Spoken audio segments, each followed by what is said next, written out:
Mga ka-digital disciple, may tanungan ko sa inyo. Mas mahirap ba ang pagiging bulag sa mata o ang pagiging bulag sa puso at pananampalataya?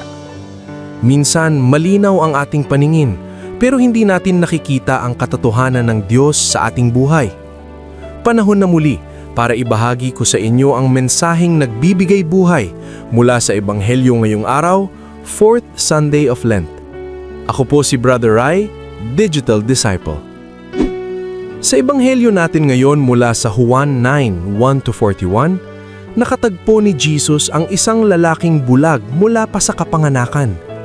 Tinuruan ni Jesus ang kanyang mga alagad na ang kalagayan ng lalaki ay hindi dahil sa kasalanan niya o ng kanyang mga magulang, kundi upang maipakita ang gawa ng Diyos.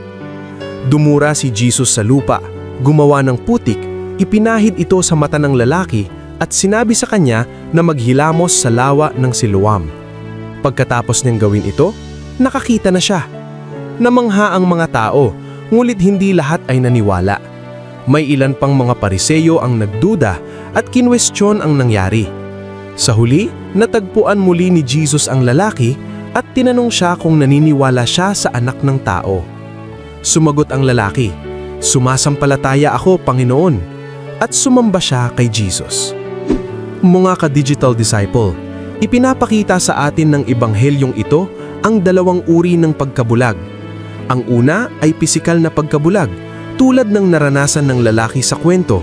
Ngunit ang mas mapanganib ay ang espiritual na pagkabulag, kapag ayaw nating tanggapin ang katotohanan kahit malinaw na ito sa harap natin. Ang lalaki na dating bulag ay nakakita hindi lamang sa mata, kundi pati sa pananampalataya.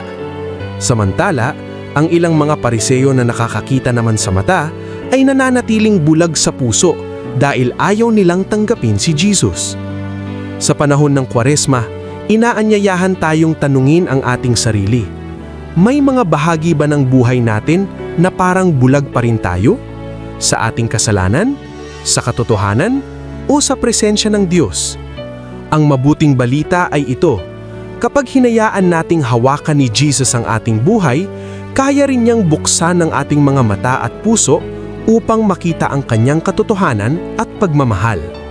Reflection question: may mga bahagi ba ng buhay ko na kailangan ko pang hilingin kay Jesus na buksan ang aking mata at puso upang makita ang kanyang katotohanan?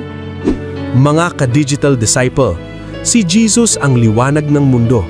Kapag hinayaan nating pumasok ang liwanag niya sa buhay natin, mawawala ang kadiliman ng ating puso. Lumapit tayo kay Kristo at hayaang buksan niya ang ating mga mata sa katotohanan at pagmamahal ng Diyos. Ako po si Brother Rai, online for Christ, offline with purpose. God bless.